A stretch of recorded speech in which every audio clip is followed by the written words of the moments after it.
Om Namo Bhagavate Vasudevaya. Om Namo Bhagavate Vasudevaya. Om Namo Bhagavate Vasudevaya. Om Namo Bhagavate Vasudevaya. Om Namo Bhagavate Vasudevaya. Om Namo Bhagavate Vasudevaya. Hare Krishna, chers dévots, nous continuons à étudier Srimad Bhagavatam, 4e chant. Aujourd'hui, nous commençons le 10e chapitre. Donc, Maitreya uvacha prajapate duhitaram shishumarasya vai dhruva upayeme brahmim nama tatsutau kalpavatsarau. Traduction. Le grand sage Maitreya poursuit. Cher Vidura, Dhruva Maharaj épousa ensuite Brahmi, la fille de Prajapati Shishumara. Elle lui donna 2 fils, Kalpa et Vatsara. Teneur est porté par sa divine grâce Bhaktivedanta Swami Srila Prabhupada. Nous apprenons ici que Dhruva Maharaj se maria après avoir été installé sur le trône de son père et après que ce dernier eut gagné la forêt pour s'y consacrer à la réalisation spirituelle. Il convient ici de se poser une question très importante. Pourquoi Maharaj Uttanapad ne maria-t-il pas son fils avant de quitter le foyer? En effet, il ressentait pour lui une grande affection et qu'il est du devoir d'un père d'établir ainsi ses fils et ses filles aussi rapidement que possible. Pour répondre à cette question, il convient de savoir que Maharaj Uttanapad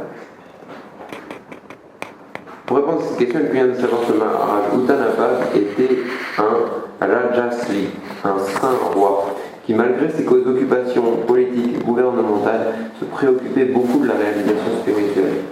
Aussi dès que son fils Dhruva Maharaj se montra tout à fait digne de lui succéder, le roi en profita pour quitter le foyer afin d'accéder à une parfaite conscience de son identité spirituelle. Tout comme son fils l'avait fait, ceci sans aucune crainte, alors même qu'il n'avait que 5 ans. Nous sommes ici devant l'un des rares cas permettant de voir que la réalisation spirituelle l'emporte en importance sur toute autre tâche. Maharaj Uttanapad savait fort bien qu'il était moins important de marier son fils Dhruva Maharaj que de gagner la forêt afin de s'y consacrer à la réalisation spirituelle. Verset 2. Verset 2. Le très puissant Dhruva Maharaj eut une autre épouse, nommée Ila, fille du Deva Vayu. Elle lui donna un fils, Utkala, et une ravissante fille. Donc, Maitreya continue la description de la vie de Dhruva Maharaj. Et ce qui est intéressant, on peut poser la question, maintenant tout est clair. Tout est clair. Dhruva Maharaj a rencontré le Seigneur suprême, il a retourné au palais, il a gagné sa position d'un prince, son père a quitté le palais, il est allé dans la forêt, donc c'est bon. Qu'est-ce qu'il y a encore à raconter? Est-ce que ça vaut le coup de continuer l'histoire de Dhruva Maharaj? Parce que les parties les plus importantes sont dites, et au fur et à mesure, quand on va étudier la suite, vous allez voir qu'en fait, c'est pas pour rien que Maitreya Muni continue à raconter l'histoire de Dhruva Maharaj. Donc, ici, il y a dans la traduction que j'ai pas trouvé en fait dans le sanskrit, Srila Prabhupada mais il souligne qu'un certain temps après, Dhruva Maharaj s'est marié. Donc en fait, c'est pas forcément que ce mot doit être présent dans le verset, mais la forme sous laquelle les autres mots étaient conjugués ou liés ensemble, ça veut dire que ça c'était un certain temps après. Pourquoi certain temps après?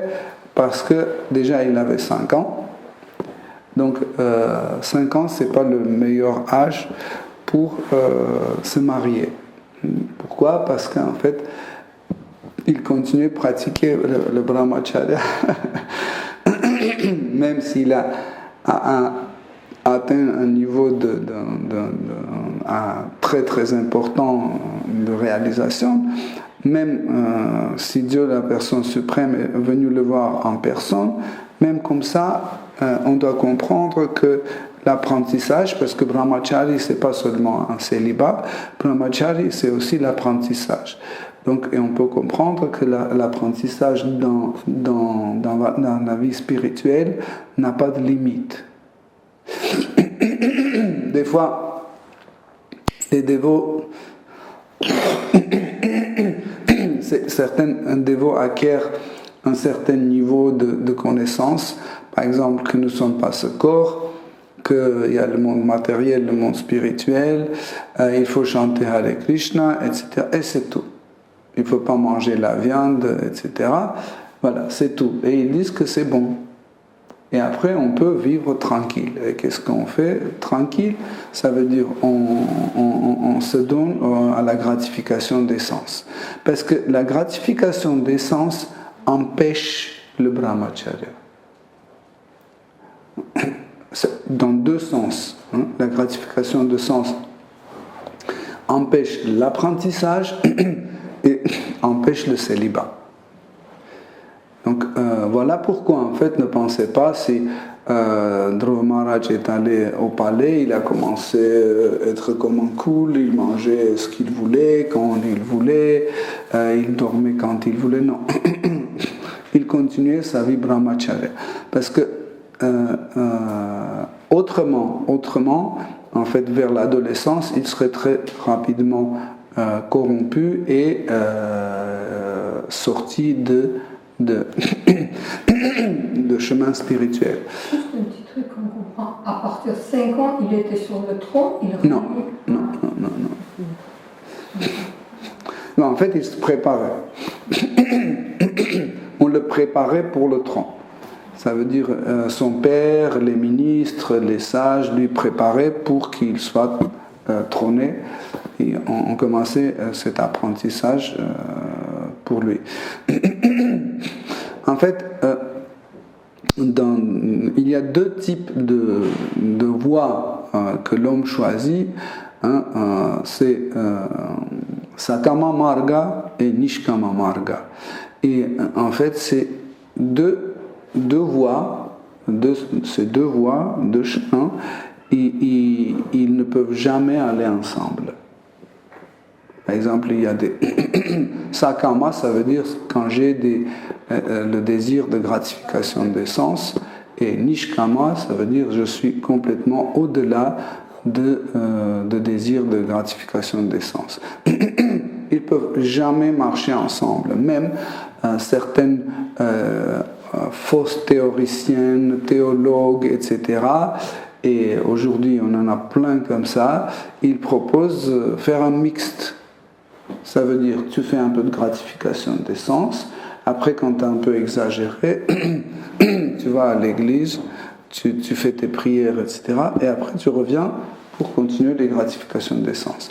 Les Srimad Bhagavatam condensent ce type de mentalité. C'est 2 chemins complètement contradictoires. Ils ne peuvent jamais aller ensemble. Et Dhruva Maharaj, il a choisi le Nishkama Marga, le chemin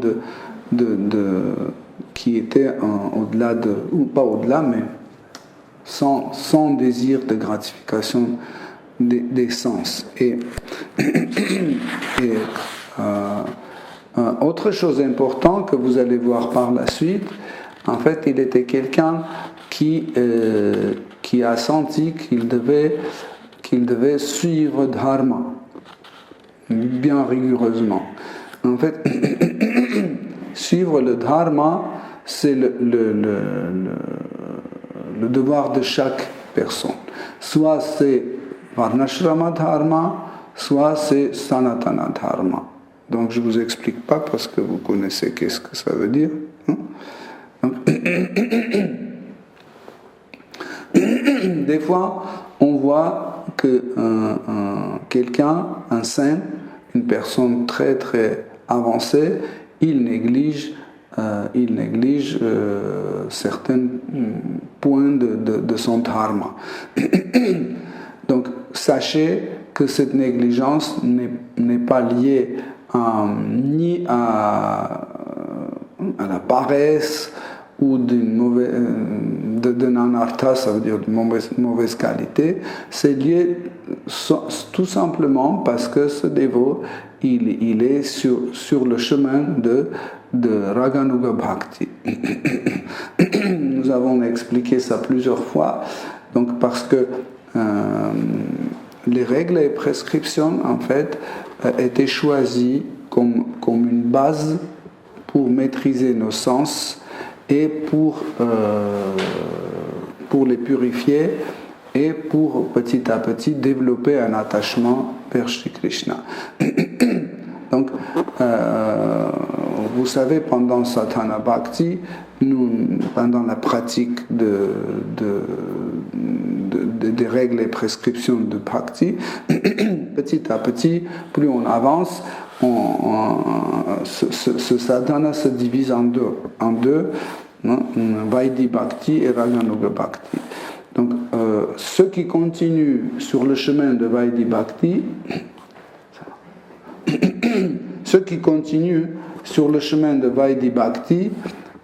ils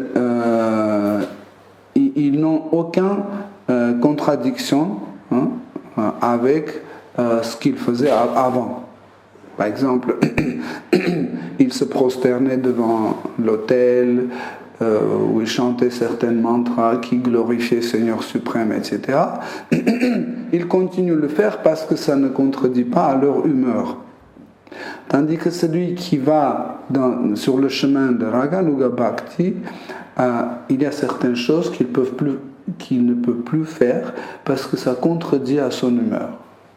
Okay? C'est pour ça qu'en fait, Raganuga Bhakti va vers l'humeur appelée Mathurya. Okay? Et Vaidhi Bhakti va dans l'humeur d'Aishvarya. Bon, comme on dit toujours, entre Vaidhi Bhakti et Raganuga Bhakti, il y aura toujours un spectre mélangé. Par exemple, juste un abstrait pour que ce soit compréhensible, ça peut être 100% Aishvarya, 100% Mathurya. Mais ça peut être 98% de Aishvarya, 2% mélangé. Pas mélangé, oui, on peut dire mélangé. Ça peut être, je ne sais pas, 50%. Ça veut dire ce spectre entre les deux, ce spectre permet d'avoir tout type d'humeur. Tout type d'humeur, tout type de proportion entre Mathurya et Aishvarya. Ok? Et en fait, tout ce qui est dans Aishvarya, pour lui, en gros, il n'y a pas de changement dans sa pratique. Tandis que pour ceux qui choisissent le chemin de Mathurya, plus le degré de présence de Mathurya est dans son cœur, en fait, plus c'est difficile pour lui appliquer certaines règles et prescriptions. Comme on disait, par exemple, quelqu'un qui a une relation amicale avec Shri Krishna, et il avance sur ce chemin, plus ça sera difficile pour lui, par exemple, se prosterner devant l'autel. Parce que Krishna est égal à lui, il ne peut pas ça supporter. Pourquoi? Est-ce que quand tu es un ami, et quand ton ami vient, est-ce que tu te prosternes devant lui? Non, ça ne marche pas. Parce qu'en fait, la relation amicale ne rentre pas dans le contexte de Aishvarya. Okay? Donc, tout ça, en fait, je dis juste pour que vous compreniez pourquoi et dans quel cas un dévot peut négliger en fait certaines règles et prescriptions.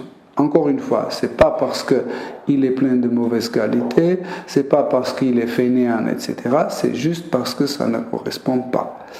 Donc, bien sûr que tout le monde peut spéculer en disant que voilà, je chante pas japa parce que je suis le grand-père de Krishna, c'est pas la peine de le faire.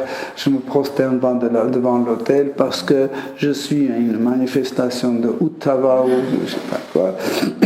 On peut toujours spéculer, mais là, on n'analyse pas dans l'analyse de...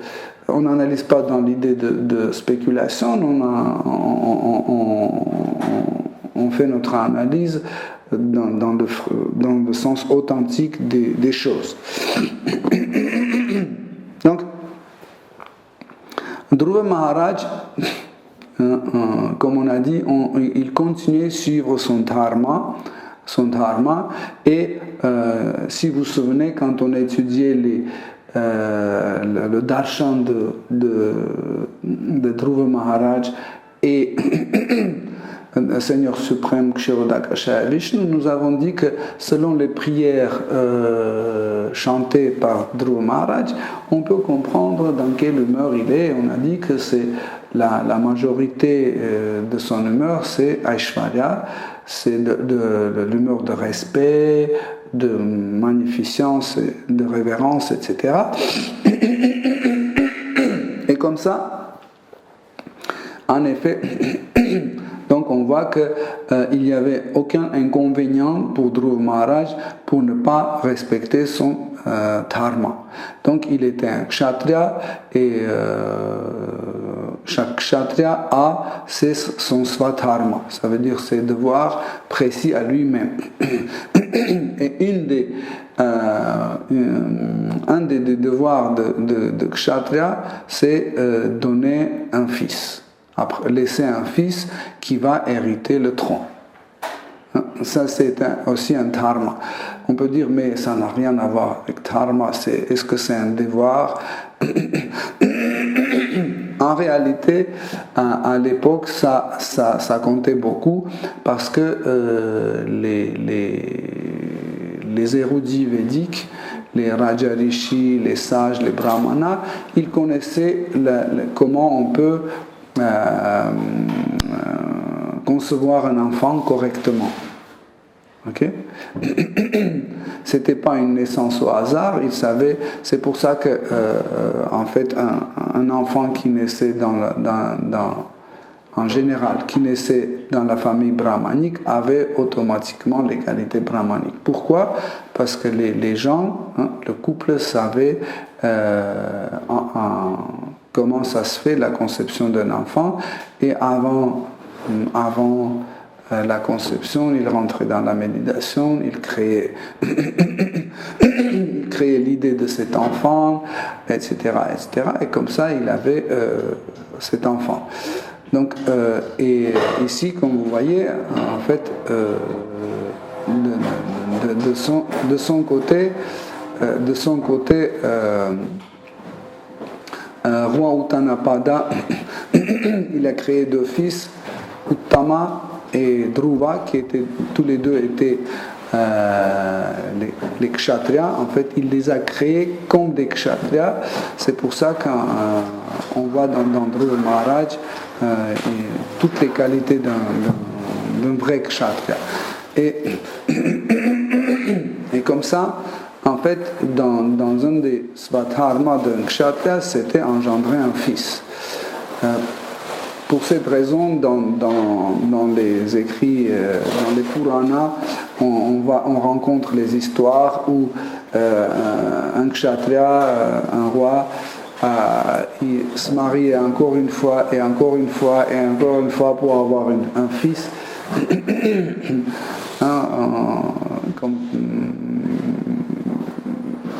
Des fois, ils avaient des 1000 femmes, mais ils n'avaient que des filles, par exemple. Il n'y avait pas de garçons parce que ce n'était pas leur karma. Mais en tout cas, ce n'était pas juste parce qu'ils aimaient bien avoir un fils, parce que quelle est la différence, fils ou un fille? C'est un enfant.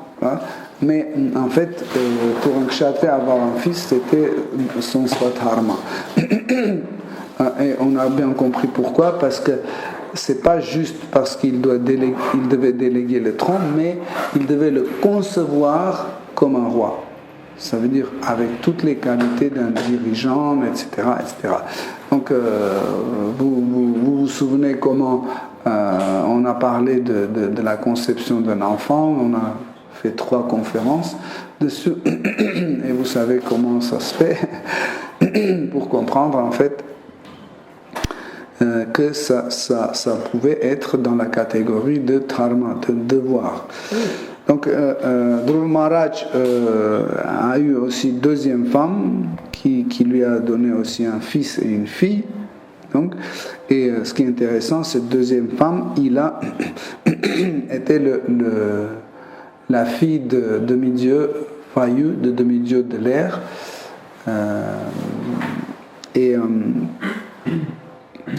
On peut dire, mais comment ça se passe? On ne comprend pas. Il habite sur une autre planète. Dhruva Maharaj, c'était sur la Terre. Et comment ça se fait en fait? Les relations intergalactiques existaient, oui. Tout existait à l'époque, même le déplacement d'une planète à l'autre, même sans vimana, existait. Donc ça s'apprenait. Beaucoup des kshatriyas le connaissaient, des brahmanas bien sûr aussi, mais ils connaissaient même pas seulement la technique de se déplacer seul, ils connaissaient même la technique de déplacer des millions de personnes d'un seul coup.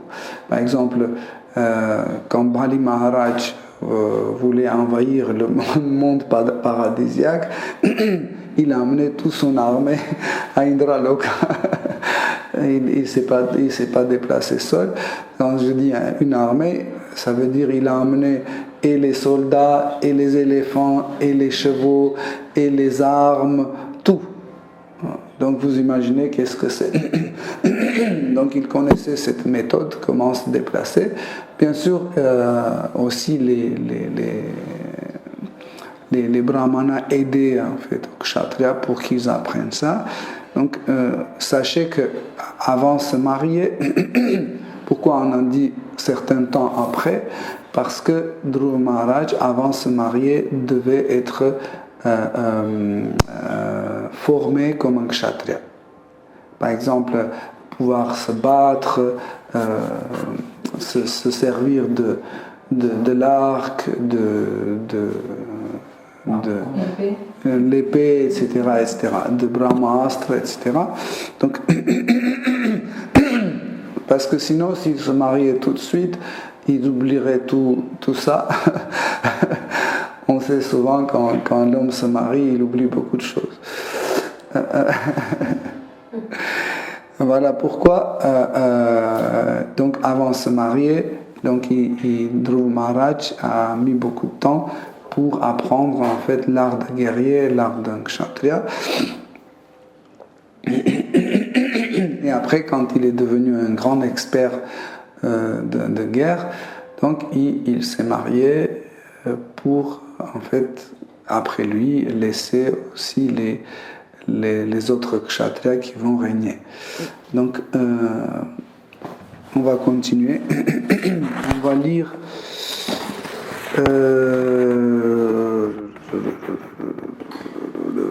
jusqu'au verset 3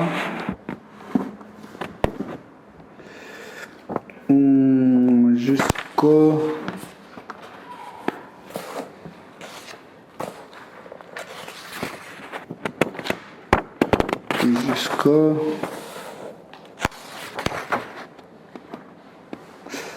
jusqu'au 14, 114, jusqu'au 13, compris. Verset 3. Alors qu'il n'était pas encore marié, Uttama, le jeune frère de Dhruva Maharaj, fut tué par un puissant yaksha au cours d'une partie de chasse dans l'Himalaya. Suruchi, sa mère, suivit peu après son fils dans la mort. Ayant appris le meurtre de son frère perpétré par un yaksha de l'Himalaya, Dhruva Maharaj, en proie à une peine immense et à une vive colère, monta sur son char et se dirigea vers Alakapuri, la ville des Yakshas, résolu à remporter la victoire. Dhruva Maharaj se dirigea vers le nord de l'Himalaya. Là, au sein d'une vallée, il découvrit une ville peuplée d'êtres fantomatiques qui étaient des adorateurs de Shiva. Maitreya poursuivit. Cher Vidura, dès que le monarque eut atteint Alakapuri, il souffla dans sa conque. Le son se répercuta à travers l'espace et dans toutes les directions, frappant d'épouvante les femmes des Yakshas. Leur regard trahissait une vive anxiété. Verset 7. Ô Vidula, les vaillants et puissants guerriers Yakshas, ne pouvant supporter le son retentissant de la conque de Dhruva Maharaj, sortirent de la ville équipés de leurs armes et attaquèrent le roi. Verset 8. Dhruva Maharaj, qui était fort expert dans le maniement de l'arc et en outre un conducteur de char émérite, riposta aussitôt en décochant à ceux qui l'assaillaient ses flèches meurtrières par groupe de 3. Verset 9. Lorsque les guerriers Yakshas se virent tous menacés par les flèches que Dhruva Maharaj faisait pleuvoir sur leur tête, ils comprirent sans mal l'aspect critique de leur situation. Ils en conclurent qu'ils subiraient certainement une défaite. Toutefois, en braves qu'ils étaient, ils surent apprécier les prouesses du monarque. Verset 10. Tout comme des serpents ne souffrent pas qu'on les touche du pied, les Yakshas, ne pouvant supporter la vaillance de Dhruva Maharaj, assaillirent ce dernier avec 2 fois plus de flèches, chaque soldat en décochant 6 à la fois. Ils démontrèrent ainsi leur puissance avec une grande bravoure. Verset 12. Alors, de toute leur force, 130 000 guerriers Yakshas, tous envahis par la colère et décidés à faire échec aux prouesses merveilleuses du roi, déversèrent une pluie de flèches aux empennes variées, de paligas, qui sont des massues ferrées, de nishtrimsas, qui sont des glaives, de prasasuras, qui sont des tridents, de parasvada, des lances, des shakti, des épieux, de shiti, des javelots, et d'armes bouchundis. Ils s'abattirent sur Dhruva Maharaj, ainsi que sur son char et son conducteur. Donc ce genre de descriptions sont très agréables à écouter à ceux qui ont l'humeur de Virabhava, l'humeur chevaleresque. Et pour certains dévots, ils passent ça très vite. Donc, c'est normal. C'est normal, mais quand même, un dévot qui veut vraiment étudier Srimad Bhagavatam d'une façon sérieuse, il ne doit pas négliger aucune partie de Srimad Bhagavatam. Même quand il y a la description de construction planétaire de cet univers, quand il y a la description comment il faut calculer d'un atome ou une seconde, etc. Bon, vous pouvez ne pas aller trop profondément, par exemple, pour savoir Chaturvyuha avec tous ces nuances, etc. Mais quand même, on doit étudier quand même un peu qu'est-ce que c'est Chaturvyuha, à quoi ça sert, au moins, très peu. Donc, parce que sinon, en fait, ça... un jour ou l'autre, il y aura un moment qu'on va avoir des incompréhensions pour certaines choses. On va dire pourquoi c'est comme ça, et la réponse c'est parce que vous n'avez pas compris qu'est-ce que c'était Chaturvyuha, ou pourquoi c'est produit comme ça, parce qu'on n'a pas lu la bataille de Dhruva Maharaj avec les Yakshas. Comme ça, en fait, rien n'est dit au hasard dans le Srimad Bhagavatam, tout était bien réfléchi, bien médité par Krishna, et Krishna mettait les paroles dans la bouche de Maitreya Muni ou de Sutta Goswami ou des autres conteurs de Srimad Bhagavatam exprès pour qu'on puisse en fait dans Srimad Bhagavatam, devenir expert pour pouvoir analyser correctement cette science. Okay? Donc, Uttama, le petit frère de Dhruva Maharaj, il n'était pas encore marié et il est allé chasser. Vous savez que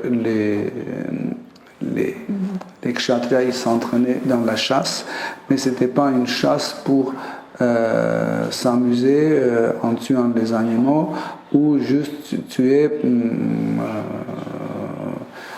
pour manger ou autre. Non.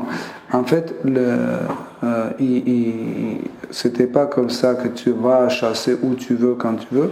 En général, les kshatriyas chassaient les zones qui étaient prévues pour les sages. Par exemple, chaque kshatriya savait que voilà, dans cette partie de forêt, il y a 5 munis. Il le savait. Par exemple, Vasishtha Muni, Yagyavalkya Muni, etc., etc. Dans l'autre partie de, je ne sais pas, vallée, là, il y a 3 autres munis. Et quand Kshatriya sortait pour chasser, en fait, il faisait le tour de chaque endroit prévu pour la pratique spirituelle, pour se débarrasser des animaux qui pouvaient nuire, en fait, la tranquillité de ces sages. Comme ça, il faisait régulièrement.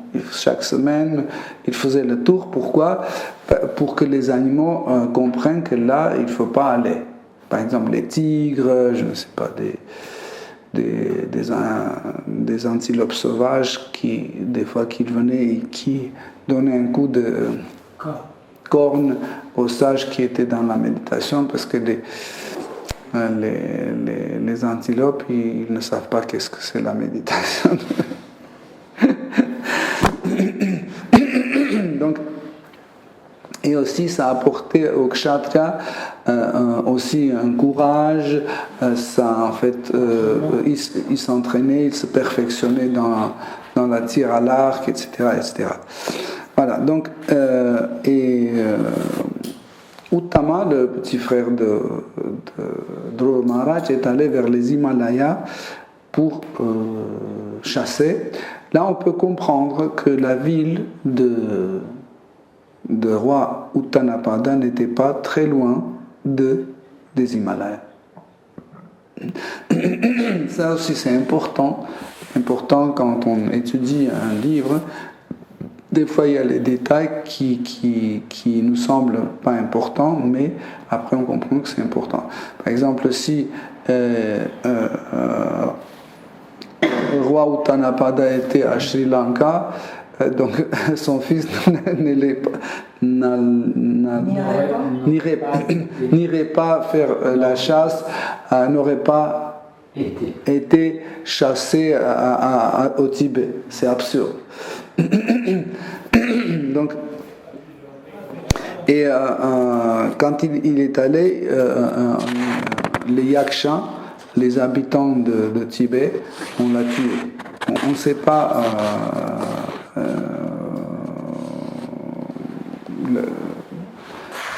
qu'est-ce qui se passait en vrai, mais sa mère Suruchi est tombée tellement gravement dans une dépression, deuil, etc., qu'elle a quitté son corps aussi. Donc, voilà. Des fois, les parents sont tellement attachés à leurs enfants qu'ils peuvent quitter leur corps. C'est un peu drôle, et des fois, quand on dit ça, les gens pensent qu'on est inhumain, c'est normal, c'est notre enfant, comment on peut ne pas être attaché, etc. Mais si on amène les enfants que quelqu'un avait dans ses vies précédentes, par exemple une centaine, on amène, on dit, regarde Patita, ça c'est tes filles, tes enfants de passé, dans différents âges, quelqu'un qui a 80 ans, d'autres qui... Cette mamie était ton enfant à l'époque, etc. Donc, tu vas avoir aucun sentiment. Aucun sentiment. Pourquoi ? Parce qu'il n'y avait aucun il n'y a aucun attachement, et il n'y a pas d'attachement parce qu'il n'y a aucune gratification de sens que tu as passé dans leur association. En réalité, pourquoi par exemple un couple se divorce? Parce que les gratifications de sens sont finies. Tant qu'ils reçoivent tous les deux les gratifications de sens, ce couple continue à vivre. Moi, je ne parle pas des dévots, hein. Quoique pour certains dévots ça marche aussi. Donc, dès que la gratification des sens finit, ils ne savent pas quoi faire ensemble et ils n'ont aucun attachement, ils peuvent divorcer facilement. Okay? Donc là, on comprend qu'en fait, Suruchi, elle était tellement attachée elle était attachée très attachée à son fils. Pourquoi? Parce qu'en fait, son fils était une source de gratification des sens pour elle. En fait, comment un fils peut devenir la source de gratification des sens? En général, un enfant peut devenir une source de gratification des sens pour un parent. C'est qu'en fait, le parent, il le considère comme la suite de son corps. Par exemple, quand il achète un vêtement pour son enfant, c'est comme si lui, il porte. Quand il dit, tiens, va, je ne sais pas, en vacances, etc., il a l'impression que c'est lui qui va en vacances. Ou quand il nourrit son enfant, donc c'est égal comme c'est lui qui mange. Donc, ce genre, en fait, des gratifications des sens attache les parents à ses enfants. Et au final, comme nous voyons dans cette histoire, Suruchi, après avoir perdu son enfant, elle n'a pas dit « Bon, nous ne sommes pas ce corps-là, pourquoi je pleure? C'est normal, chacun vient dans ce monde, et après il part. » Elle n'a pas dit ça. Okay? Donc, en plus, elle n'a pas profité de cette occasion pour qu'elle puisse complètement s'abandonner à Seigneur suprême. Hein? Parce que c'était une occasion de s'abandonner à Seigneur suprême. Comme par exemple, Shri Devahuti, quand Kapila-Dev est parti, c'était égal comme s'il était mort. Parce qu'elle ne pouvait plus voir Kapila-Dev, parce qu'il est parti. Donc, qu'est-ce qu'elle a fait? C'est là où elle a dit, ça c'est la meilleure occasion de s'abandonner complètement à la réalisation de soi. Elle a tout laissé. Tout est la miséricorde de Krishna. Tout est la miséricorde de Krishna. Un Vaishnava comprend ça et il essaie d'utiliser chaque situation au profit de la réalisation de soi. Soit c'est, je ne sais pas, les parents qui sont morts ou c'est un enfant qui est mort, soit c'est la divorce, soit c'est je ne sais pas quoi, la guerre, soit c'est mariage ou autre, peu importe, il essaie d'utiliser chaque situation pour le progrès spirituel. Donc, Dhruva Maharaj, dès qu'il a entendu que son frère était tué par les Yakshasa, donc tout de suite il a eu un coup de colère. Donc Srila Prabhupada, dans ses teneurs reportés, dit il ne faut pas se tromper en pensant qu'un dévot ne peut pas avoir des sentiments comme la haine, le deuil ou la colère. Il dit juste un bon dévot, il canalise ses sentiments, il utilise ou il applique ça dans le service dévotionnel. Bien sûr, c'est normal, comme ça, ces sentiments deviennent transcendantaux. Donc, dès qu'il a entendu que les Yakshas ont tué son frère, tout de suite, il est monté sur son char et il s'est dirigé vers la ville de Yakshasa pour se venger de son frère. Donc, venger son frère, merci. Donc, venger son frère. Encore un détail, ici dans le verset 5, il est dit qu'il se dirigeait vers le nord. Ça veut dire la ville natale de Dhruva Maharaj se trouve plus bas que les Himalayas. Pas à droite ou à gauche, mais plus bas que les Himalayas. Et dès qu'il est arrivé près des Himalayas, il a vu en fait de loin il a aperçu cette ville dans laquelle habitaient les Yakshasa. Et dans ce verset, Maitreya Muni décrit les Yakshasa comme des personnes qui ressemblaient aux esprits et des fantômes un peu. Donc en effet ici il y a le mot Guhyaka, c'est pas vraiment dans l'idée de ne pas avoir corps physique, c'est dans l'idée de ne pas être comme un simple être humain et être dans la catégorie des êtres tamasiques, en fait, comme les esprits. Et Maitreya Muni, il était les adorateurs de Shiva. Donc, vous savez que Shiva est tellement miséricordieux qu'il accueille tout type de gens, même les drogués, les alcooliques, etc., pour qu'ils puissent au moins avancer 1 millimètre dans la vie spirituelle, au moins. Mais des fois, les gens qui ont l'esprit normal, etc., ils pensent que voilà, dans ce cas-là, si Shiva accepte tout le monde et il donne la possibilité d'avancer et progresser spirituellement, pourquoi ne pas continuer à utiliser la drogue, je ne sais pas, boire l'alcool, fumer les cigarettes, etc. De toute façon, Seigneur Shiva accepte tout le monde. Et il y a des millions de gens qui pensent comme ça, et pas seulement qu'ils pensent comme ça, et qui agissent comme ça. Et ça, c'est une erreur grave. C'est une erreur grave parce que comme ça, en fait, on est déjà à un bon niveau de conscience, on va le baisser, et ça ne sera pas un progrès, ça sera un regret. Ça sera une régression, ça sera une régression de notre conscience. Ok? Donc,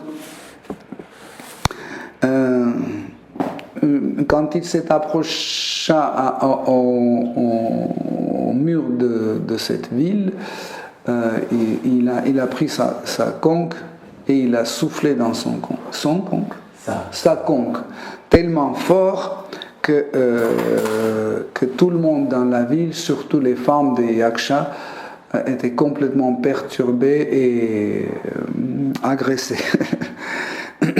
Et tout le monde a commencé à courir dans tous les sens en pensant qu'est-ce qui se passe, il y a un danger.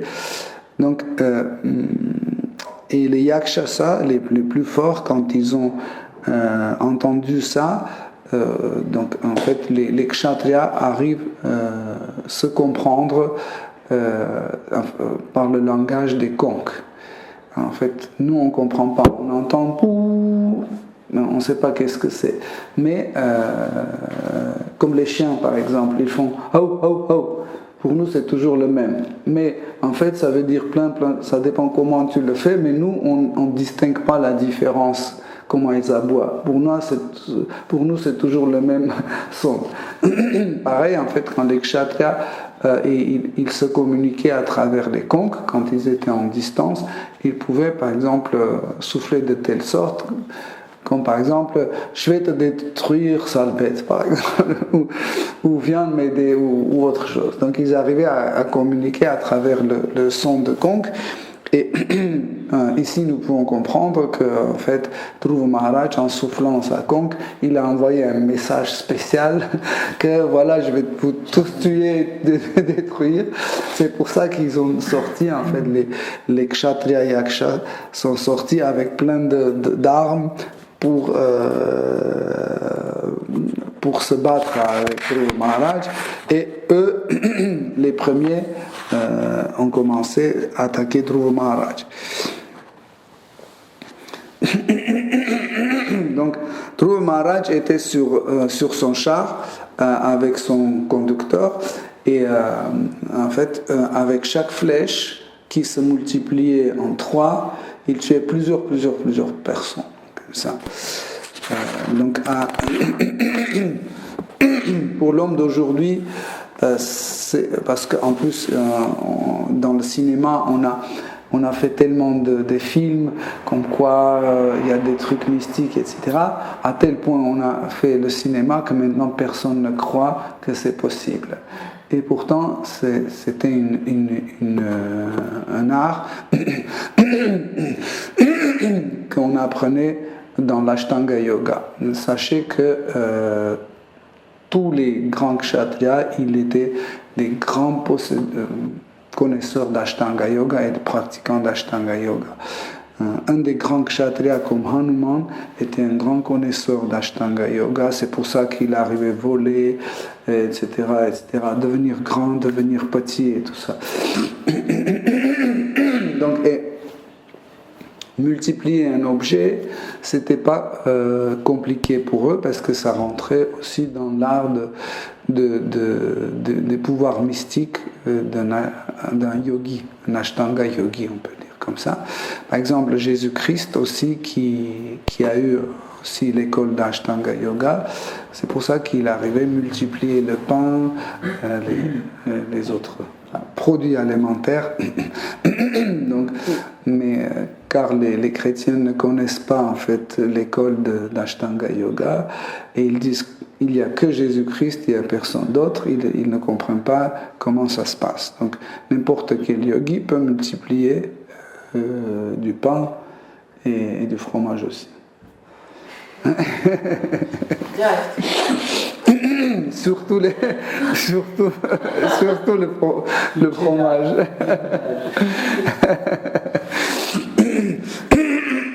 Donc, et en fait, les kshatriyas possédaient cet art et ils pouvaient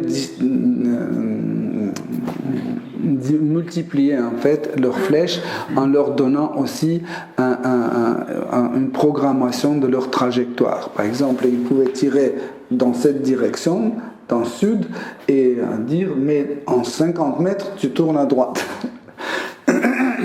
Et il programmait par exemple cette flèche, et la flèche allait 50 mètres tout droit, et après, pouf, ça tournait à droite, parce qu'elles étaient programmées.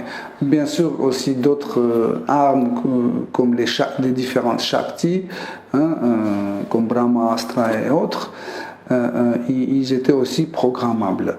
Donc,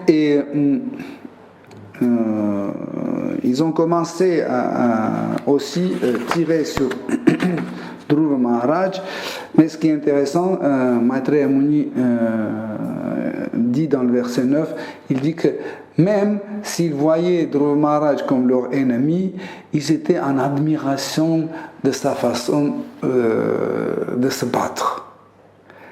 Parce qu'ils étaient kshatriyas et ils voyaient comment Dhruva Maharaj, avec quelle excellence il se bat, ils étaient en admiration. Donc,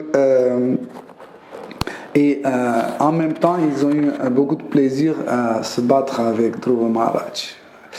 Et quand Dhruva Maharaj commençait assassiner et massacrer un après l'autre, ils ont eu un sentiment et ils ont commencé à multiplier leurs attaques, et de leur part ils ont commencé à tirer sur Dhruva Maharaj par 6 flèches. Ça veut dire chaque flèche tirée se multipliait en 6. Donc, et parce que Dhruva Maharaj était seul et ils étaient nombreux, vraiment nombreux. Donc ils étaient 130 000. 130 000 guerriers devant Dhruva Maharaj. Vous pouvez imaginer en fait quelle excellence il avait, c'est pour ça qu'ils étaient en admiration. Ils ont entouré le char de Dhruva Maharaj et ils ont commencé à tirer tout ce qu'il y avait comme pouvoir, tout type de tridents, des machins, des lances et tout ça, des flèches. Ils ont commencé à tirer sur lui. Et à un moment, il y avait tellement d'armes tirées dessus qu'il ne voyait plus ni le char ni Dhruva Maharaj. Tout était couvert. Et à ce moment-là, les demi-dieux qui regardent toujours ce genre, parce que c'est leur série télévisée préférée, ils étaient en admiration de ce combat. Et quand Dhruva Maharaj a disparu sous cet nombre infini des flèches et d'armes, ils étaient un peu frustrés et ils ont dit: oh Krishna, qu'est-ce qui se passe? Est-ce qu'il a péri, notre Dhruva? Et ils ont commencé à crier, pleurer.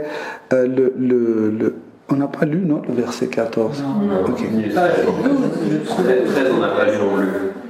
Bon, je vais continuer comme ça. Après, tu vas me lire la suite. Vas-y, 14. 13 d'abord. Oui. Verset 13. Le fils d'Uttanapad disparut sous un déluge incessant d'armes variées, tout comme une montagne enveloppée par des pluies ininterrompues. Du haut des planètes supérieures, tous les siddhas observaient le combat. Et lorsqu'ils virent Dhruva Maharaj disparaissant sous un torrent de flèches, des clameurs jaillirent de leurs rangs. Le petit-fils de Manu, Dhruva Maharaj est maintenant perdu. Il était comme le soleil, s'écrièrent-ils avec force gémissement.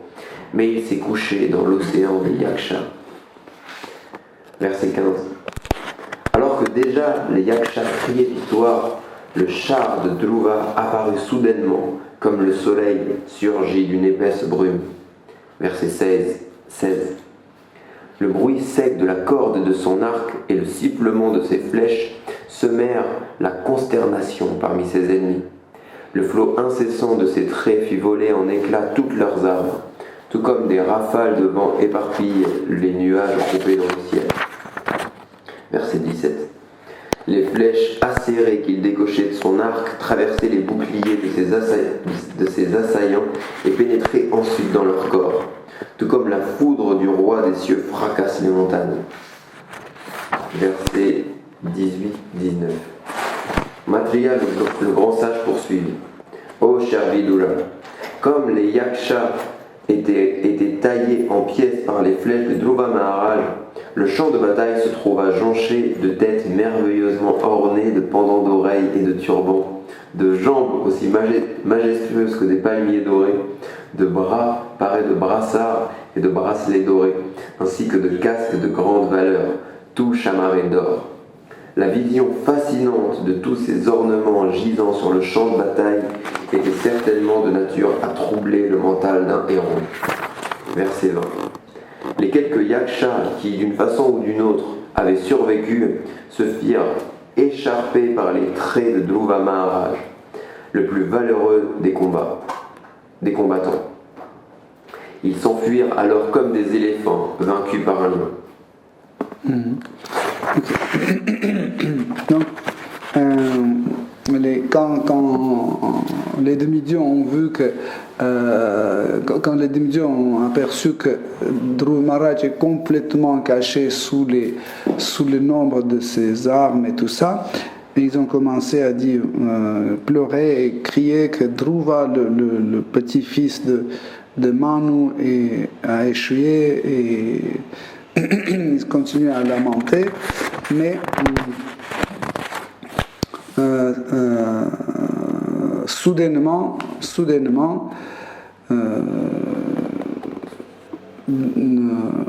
Dhruva Maharaj avec son char il a réapparu devant tout le monde. Donc, en effet, Dhruva Maharaj a profité en fait de ce fait, parce que en fait tous les armes tirées sur lui, il les a bloquées. C'est comme par exemple comme une sorte de toit. Donc il les a bloqués, donc il tirait comme ça, mais ni son char ni lui-même n'étaient pas touchés. Donc, et il a sorti avec son char, et c'était aussi il a profité pour faire un pas stratégique. Pourquoi? Parce que quand un guerrier commence à pas glorifier, à dire j'ai gagné, comment dire, se réjouir trop vite. Voilà, quand il commence à se réjouir avant que vraiment être le vainqueur, il perd la moitié de son puissance, de sa puissance et de sa détermination. Vous voyez? C'est pour ça qu'en fait, Dhruva Maharaj, il a profité de cette situation, il s'est caché, et en même temps, il s'est reposé. Et après, il est ressorti, il a profité de cette stratégie, il a commencé les massacrer, et quand ils ont vu qu'on ne peut plus l'arrêter, ils ont couru comme les éléphants qui courent de lion. Donc,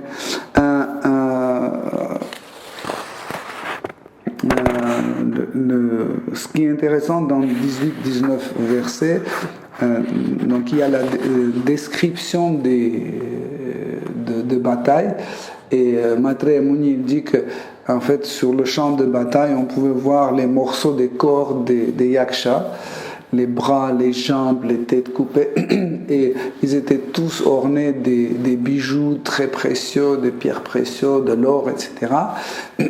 Et il dit que ce genre de vision pouvait perturber le mental d'un guerrier. Parce qu'en général, le vainqueur pouvait récupérer ce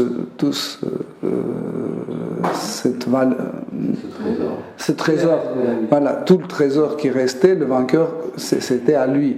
Donc, et en fait, Dhruva Maharaj, si c'était un simple guerrier, il pouvait être séduit et perturbé par tout ça. Mais en fait, vous allez voir qu'il était tellement déjà bien éduqué et détaché de toutes sortes de biens matériels que sinon il pouvait perdre la bataille. Donc je ne sais pas si on s'arrête ici, parce qu'après il y a la suite de bataille, deuxième partie de bataille. C'est comme vous voulez. Oui, on entend. Hein? S'il n'y a pas de questions. Si vous n'avez pas de questions, je peux continuer. Si vous avez On a des... tous très envie d'entendre la suite. Ok. Donc, on continue. Juste une question, mais ça comme ça. Il ne pourrait pas être séduit par ça, parce qu'il a vu que Shri Vishnu et il a dit j'ai cherché les trucs en l'air, mais après ça, il pourrait être séduit. Lui, non. Non, elle dit. Ok, bon, on continue. Le verset 20. On a lu 21, 22 et. Ok. Verset 21. N'apercevant plus un seul guerrier valide et suffisamment armé sur le champ de bataille, Dhruva Maharaj, le meilleur des êtres humains, éprouva alors le désir de voir la ville d'Alakapuri. Mais il pensa: qui sait ce que nous réservent les yakshas avec leur pouvoir surnaturel? Verset 22. Comme Dhruva Maharaj, s'attendant à ce que ses ennemis utilisent leur pouvoir surnaturel, s'entretenait avec le conducteur de son char, un bruit formidable, semblable au rugissement de l'océan, se fit entendre. Il aperçut alors dans le ciel, venant de toutes les directions, un gigantesque nuage de poussière qui fondait sur eux. Verset 23. En un instant, le ciel se couvrit d'épais nuages, et des roulements de tonnerre se firent entendre, accompagnés d'éclairs éblouissants et de pluies diluviennes. Verset 24. Ô Vidula, toi qui es sans reproche, ce fut alors un véritable déluge de sang, de mucosité, de pus, d'excréments, d'urine, de moelle et même de troncs humains qui tombaient brutalement du ciel. Verset 25. Puis une énorme montagne apparut dans les airs, au milieu d'une averse de grelons, de lances, de masses, de glaives, de massues ferrées et d'énormes blocs de pierre qui provenaient de toutes les directions. Verset 26. Dhruva Maharaj se vit également menacé par un grand nombre de serpents crachant des flammes, les yeux brûlants de colère, qui s'avançaient pour le dévorer, escortés par des hordes de lions, de tigres et d'éléphants en furie. Verset 27. Enfin, comme si le temps de la dissolution finale était arrivé, il vit venir à lui, dans un fracas assourdissant, une mer déchaînée, secouée de vagues écumantes. Verset 28.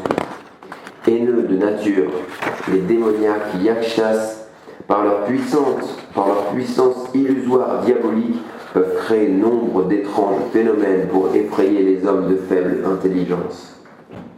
Verset 29. Lorsque les grands sages apprirent que Dhruva Maharaj était submergé par les créations fantastiques des Asuras, ils se réunirent sur le champ pour l'encourager de leur bénédiction. Verset 30. Tous les sages dirent: Ô bien-aimé Dhruva, fils du roi Uttanapad, puisse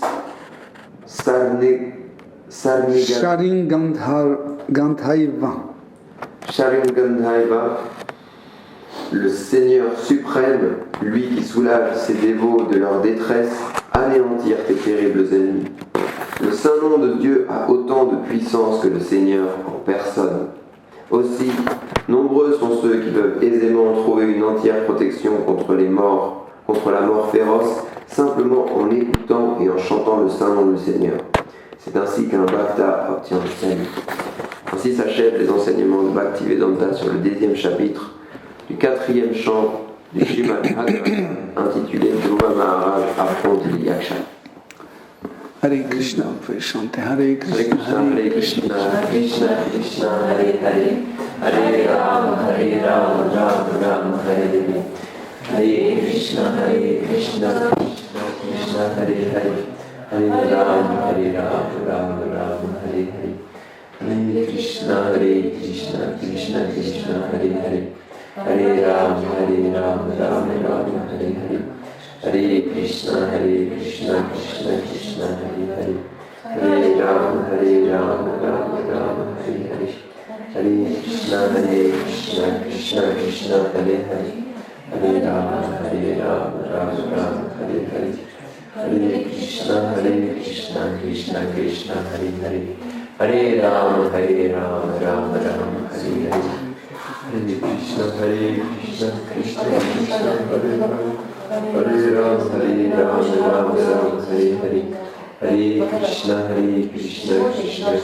Hare Hare, Hare Rama, Rama Rama, Hare Hare. Hare Krishna, Krishna Krishna, Hare Hare, Hare Rama, Rama Rama, Hare Hare. Hare Krishna, Krishna Krishna, Hare Hare, Hare Rama, Rama Rama, Hare Hare. Hare Krishna, Krishna Krishna, Hare Hare, Hare Rama, Rama Rama, Hare Hare. Hare Krishna, Krishna Hare Hare, Hare Rama, Rama Rama, Hare Hare. Hare Krishna, Krishna Hare Hare, Hare Rama, Rama Rama, Hare Hare. Hare Krishna, Krishna Krishna, Hare Hare, Hare Rama, Rama Rama, Hare Hare. Hare Krishna, Krishna Krishna, Hare Hare, Hare Rama, Rama Rama, Hare Hare. Hare Krishna, Krishna Krishna, Hare Hare, Hare Rama, Rama Rama, Hare Hare. Hare Krishna, Krishna Krishna, Hare Hare, Hare Rama, Rama Rama, Hare Hare. Hare Krishna,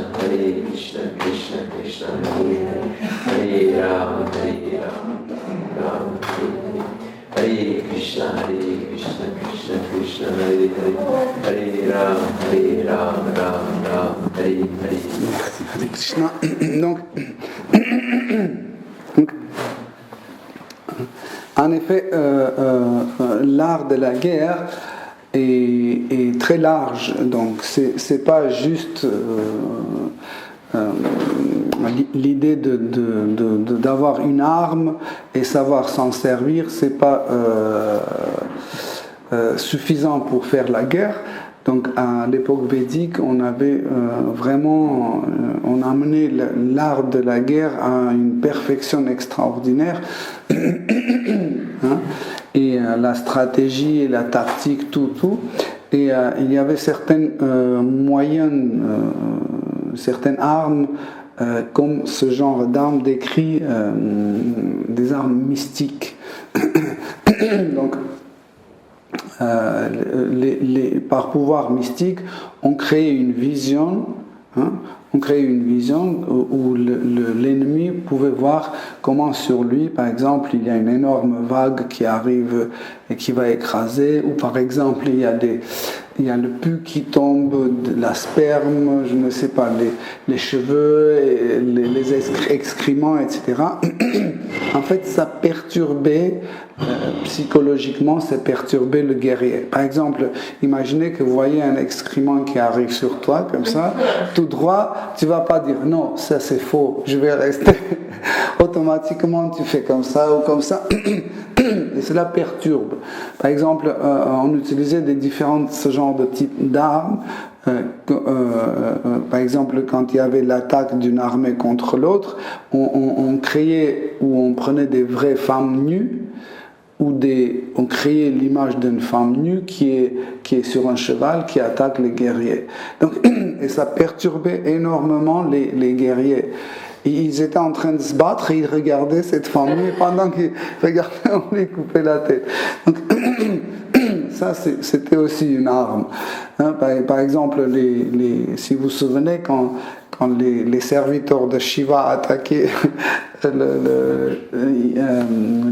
l'endroit où vivait Daksha, il y avait aussi des femmes nues dans son armée qui perturbaient les sages. Donc, là, en fait, nous voyons qu'à un moment,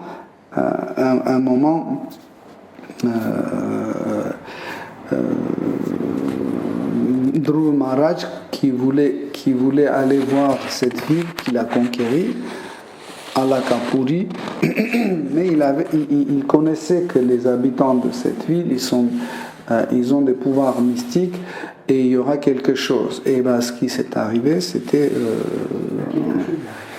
quelque chose est arrivé et comme vous avez compris, il y avait toutes sortes de choses, y compris les animaux féroces qui l'attaquaient, etc. Donc, il voulait absolument psychologiquement perturber le grand guerrier Dhruva Maharaj. Mais Maitreya Muni dit que ce genre de trucs peut vraiment impressionner seulement les gens sots, qui ne connaissent pas, et qui sont faibles d'esprit. Mais en tout cas, par précaution, les grands sages qui dans leur méditation voyaient Dhruva Maharaj, ils sont venus pas à pied, vous avez compris, ils se sont déplacés rapidement et ils ont commencé à encourager Dhruva Maharaj en disant que tout ça c'est l'illusion. Et ils ont dit qu'en effet, l'arme la plus forte, c'est le Saint-Nom.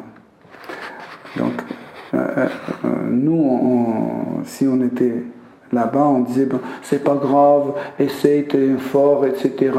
Regarde, tu peux tirer comme ça. Ils ont dit que l'arme la plus forte, c'est le Saint-Nom. Donc le Saint-Nom peut protéger et le Saint-Nom vient au secours à chaque dévot. Donc ils disent que juste en écoutant et en chantant le Saint-Nom, chaque personne peut peut se protéger de la mort qui est inévitable. Donc, on a fini le 10e chapitre. On a fait d'un seul coup un chapitre. Donc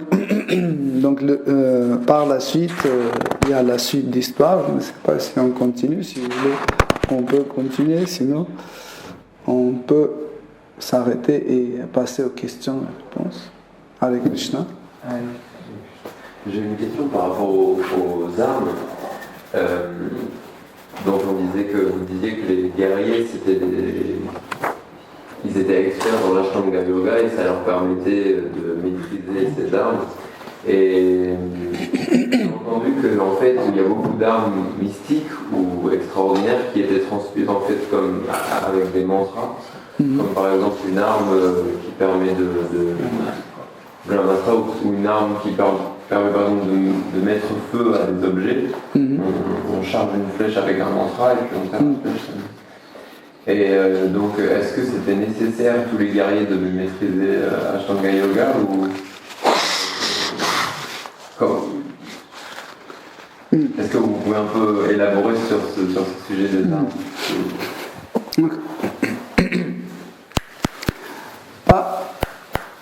Pas nécessaire. Donc, il y avait des simples guerriers, grands guerriers, très grands guerriers et parfaits. Par exemple, un simple guerrier, il pouvait se battre un contre un. Un bon guerrier pouvait se battre à la fois 10 ou 15 personnes. Les grands guerriers, ils pouvaient aller directement contre 1000 personnes comme Dhruva Maharaj. Et les excellents guerriers comme Seigneur Shiva, ils peuvent faire tout ce que tu veux. Il y avait des très grands guerriers aussi, comme comme par exemple Hanuman, c'est un très très grand guerrier, excellent guerrier. Hiranyaksha était un très grand guerrier, et personne ne pouvait le résister. Vritrasura était un très grand guerrier. Bon, il y en avait des démons et les dévots, en fait. Mais ils étaient des grands guerriers qualifiés. C'était pas une obligation, mais ça dépend quel niveau tu as. Par exemple, tu ne pouvais pas être le général d'une armée et ne pas posséder cette arme. Okay? Mais pour obtenir cette arme, c'était pas comme ça. Il y avait une boutique où tu pouvais aller acheter un Brahmastra. Non. Il fallait que quelqu'un te la passe. Okay? Et pour avoir ce Brahmastra, pour qu'un sage te passe un Brahmastra, tu devais faire des austérités. Donc, il fallait faire des austérités, etc., en méditant sur quelqu'un pour avoir ce Brahmastra de cette personne. Ça pouvait avoir un usage en plus limité par il y avait plein de types de astra, pas seulement Brahmastra, il y avait beaucoup d'autres astras que tu pouvais utiliser plusieurs fois. Par exemple, il y avait une arme chauffante.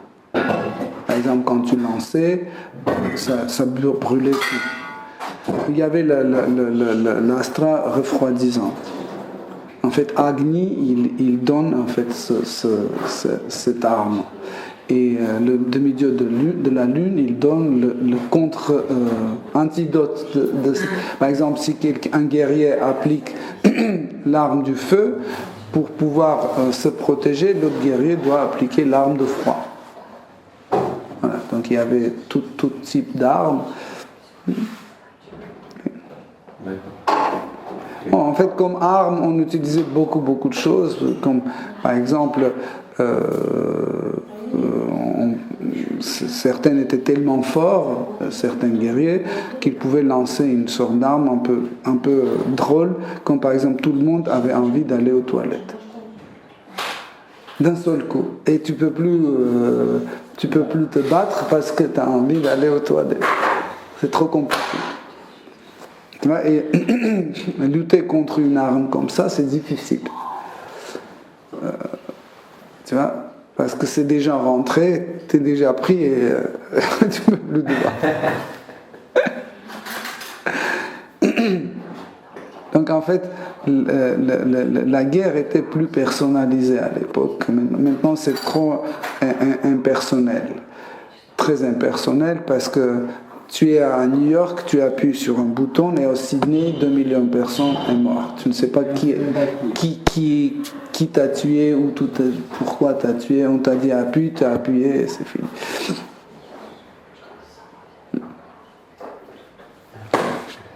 Si vous avez d'autres questions. Allez. Je voudrais demander, je vais un peu toucher comme j'ai rentré. Dans la vie, par exemple, nous vivons ici aujourd'hui, d'accord, et le quotidien, nous, un peu, il touche mentalement, physiquement. Et comme par exemple, vous êtes trop excité et vous dites aujourd'hui je ne veux pas crier sur la personne, je ne veux pas m'énerver, je ne veux pas crier, je ne veux pas prendre sorte que cette attention négative. Dès que tu es à côté de cette personne, il y a toutes sortes de trucs qui arrivent. Au final, tu es explosé.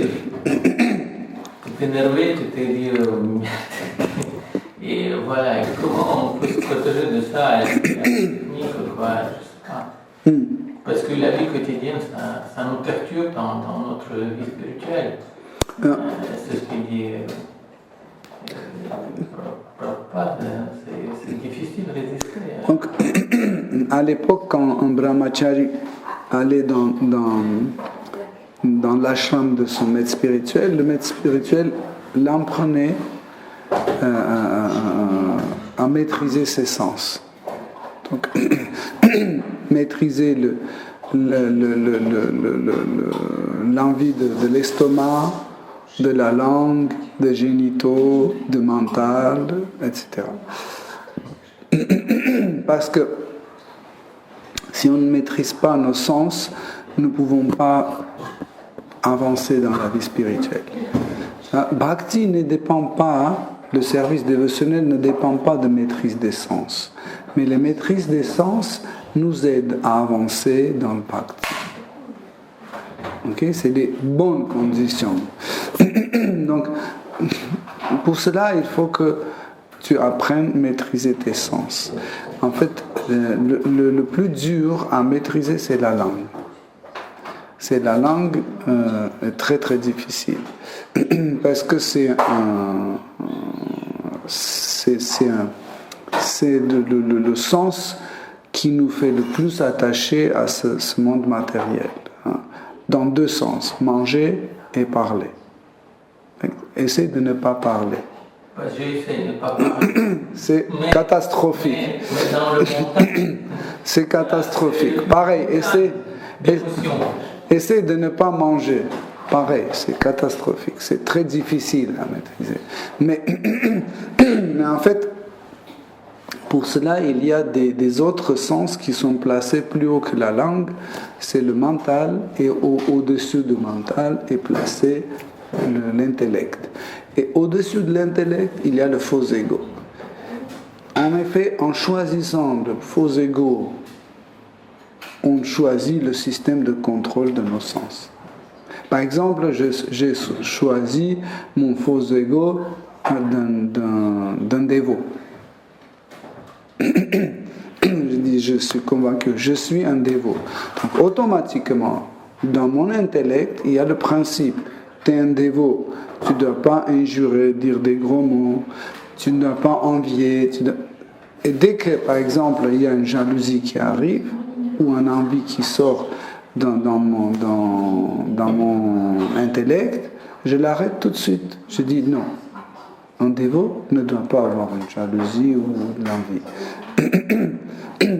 Mais s'il n'y a pas ce concept dans ton intellect, tu vois, que ça ne plaît pas à Rupa Goswami, ça ne plaît pas à Krishna. En fait, ma colère ne plaît pas à Krishna. Ok, je ne vais pas le faire parce que ça ne plaît pas à Krishna. Pourquoi? Parce que je suis un dévot. Si on oublie ça, s'il n'y a pas des concepts dans l'intellect, tu ne peux jamais arrêter ça. Il faut placer, par exemple, pour la nourriture, tu as des concepts de nutrition. Tu dis, ça, je mange, l'ail, oignon, café, je sais pas, la viande, ça, je ne mange pas. En fait, comment ça se passe? Tu as déjà placé dans ton intellect, tu as placé en fait ces règles. Ce concept, ces règles est placé. Donc il faut continuer à placer d'autres règles, comme la colère, etc., etc. Donc la colère peut être appliquée seulement pour le service dévotionnel, et pas parce que ça m'énerve. Ok? Par exemple, pour sauver la vie des dévots ou des gens en général, je peux appliquer la colère. Mais s'il s'agit juste parce que quelqu'un m'énerve, donc j'applique pas la colère, je manifeste pas, j'arrête tout de suite. En général, pour la meilleure maîtrise des sens, il ne faut pas laisser que ce sens devienne excité. Parce qu'à partir du moment quand le sens devient excité, tu ne peux plus l'arrêter. Dans la Bhagavad Gita, Krishna explique que la connaisseur des sens, d'être réalisé, il arrête les sens tout de suite, dès que ça commence. Il n'attend pas que ça soit excité. Il se comporte comme une tortue. Dès que la tortue voit le danger, hop, elle rentre ses sens. Pareil, un transcendentaliste, dès qu'il voit un danger, il arrête tout de suite. Il faut pas. Par exemple, comment tu peux arrêter? Par exemple, pour telle ou telle raison, tu t'es trouvé avec cette personne qui t'énerve. Ok? Tout de suite, il faut arrêter. Comment? Tu dis, il est aussi bien une personne comme moi. Peut-être dans ma vie précédente, j'étais pire que lui. C'est possible. Juste parce que j'ai eu la miséricorde des dévots qui m'ont donné le chemin exact, mais ce n'est pas ma mérite, c'est leur miséricorde. Et celui-là, il n'a pas encore eu cette miséricorde. Comme ça, en se prêchant, tu vas arrêter en fait cette colère. Mais si tu laisses enflammer, tu ne peux plus arrêter ça. C'est impossible.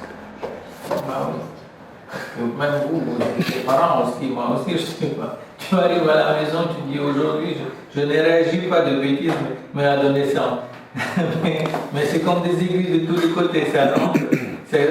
Tu penses, ça fait exprès ça. Dès que j'ai dit le juré que je ne vais pas me mettre en colère, je vais passer tout ça, je vais évacuer cette colère, ou réagir de bêtises. Et il y a tellement de sortes de trucs qui se passent. Ça fait exprès ou quoi? Vitali, en réalité, celui qui maîtrise en fait ses sens, par exemple, il peut utiliser la colère. Non, je n'utilise pas la colère. Maintenant, je me tais, je souris, je dis... Non, tu peux. C'est pas, par exemple, un père de la famille peut montrer la colère, mais lui-même, il ne doit pas être en colère. Tu comprends la différence? Ça veut dire, tu exprimes la colère, mais en réalité, tu n'es pas en colère. Parce que cette colère est un outil, par exemple, de l'éducation des enfants, par exemple. Tu es un maître à l'école, tu dois te montrer sévère, mais pas être sévère à l'intérieur. Mais tu dois montrer certaines choses. Mais sauf dans la vie, dans notre vie en fait quotidienne, on a la force de rencontrer les gens qui sont mal élevés et que votre tranquillité et que ça montre que tu es perdant. En fait, en situation par exemple avec l'homme que tu n'as jamais vu. Et toi, tu racontes, il t'insulte, et tatati patata, par exemple les Arabes et tout ça, ils sont très excités, toujours très, très machin. Et moi, souriant, je donne le claque dans la gueule et c'est fini, les 3 dents parties. Il s'est calmé tout de suite. Et moi, je me suis dit, en fait, les Shastras expliquent que tout dépend de Krishna. Parce que ce n'est pas seule personne qui peut donner des claques. Parce que imagine que quelqu'un qui est plus fort que toi, lui aussi il peut donner des claques. Non, je ne touche pas cette personne. Mais tu ne sais pas. Tu ne sais pas. Peut-être cette personne, de vue, il est très faible ou autre, mais il peut... Parce que nous pensons que tout dépend de nous. Non, tout dépend de Krishna. Krishna peut te mettre dans une situation dans laquelle tu supposes, mais celui qui dispose. Tu fais juste une supposition.